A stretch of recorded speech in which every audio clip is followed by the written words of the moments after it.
اللي انا محتاجه دايما اتدرب عليه علشان يساعدني قبل وقوع الازمه. انا دايما بحب ادي للمشاهد حاجه عارفه السيلف ديفense كده، اللي هو الحاجه اللي بنحطها عشان نصعق بيها الحرامي لو جه يسرقنا. فقبل ما نروح للازمه نفسها، ايه الحاجه اللي تقدر تقينا منها؟ هو في سؤال حلو قوي وبسيط، احنا بنقول اقعدوا جربوا، يعني استخدموه 3 ايام ورا بعض. وده زي ما يكون حاجه كده، زي ما انت بتقولي حمايه كده، بعيش بيه شويه. اللي هو لمن يعود هذا، ده بتاع مين؟ يعني ايه؟ لا ده انت كده دخلتي في سؤال عميق جدا. وده مهم جدا، وده سبب حاجات كتير مشاكل. هي لمن يعود هذا اللي هو ده بتاع مين؟ احنا عايشين، اولا انت بتبقي صاحيه تمام وكويسه جدا، تفتحي الفيسبوك تلاقي اخبار جميله جدا. ايوه. وكله بقى وفاه، او حد بيشتكي، او حد حزين، او حتى في الراديو. يعني كان زمان يقول افتحي الراديو واسمعي اغنيه حزينه، وانت اصلا ولا حزينه ولا حاجه، انت كويسه. بتاخدي مشاعر وافكار وانطباعات ناس تانية وتدخليها جواكي، وتيجي على نص اليوم تقولي هو انا متضايقه ليه؟ هو انا حاسه بمشاعر كده، حاسه ان دي مش بتاعتي. اتبنتها من خلال انا خدتها بدون وعي. انا اتاثرت بحزن ناس كتير بتوصل على الفيسبوك بالذات، لانه في ايدينا كلنا، او طبعا السوشيال ميديا، ان انت بتاخدي مشاعر وافكار وانفعالات الناس وتدخليها جواكي، وتمشي بقى الدنيا صعبه والدنيا كده. وبعدين انت عايشه كويس على فكره، انت الحياه ماشيه، يعني انت اصلا كنتي كويس. فلما بقعد طول اليوم اقعد اقول لمن يعود هذا، او ده بتاع مين، ده الشعور ده بتاع مين، اول ما انتبه ان في انا كنت كويسه، ايه اللي حصل، ابدا اقول طب خلاص ده بتاع مين، هيجيلك انتباه على فكره دي مش بتاعتي، انا كنت كويسه.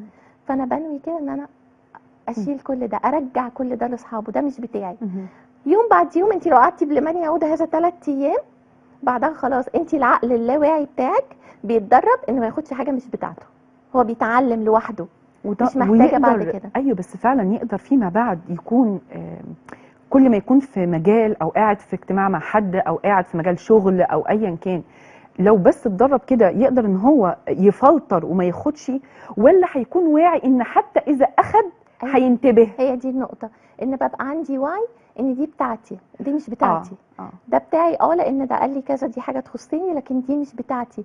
بتبقي عندك وعي بعد كده دي مشاعر مين، لان في الاخر المشاعر اللي انت خدتيها من حد، حتى لو اقرب الناس ليا، متضايق زعلان وجا اشتكالك فاحنا اول حاجه انا بتعاطف معاه، فبشيل مشاعره، فببقى انا وهو احنا الاثنين زعلانين. ودي اخطر حاجه، انت لا قادره تساعديه ولا قادره، وانت شايله الهم معاه على الفاضي، زي حد عنده برد ونقول فيروس، طب من غير ما تلاقي حل، حضنتيه وخدتيه وانتوا الاثنين بقيتوا عيانين. فهو محتاج حد ستيبل وحد متوازن عشان يقدر يساعده.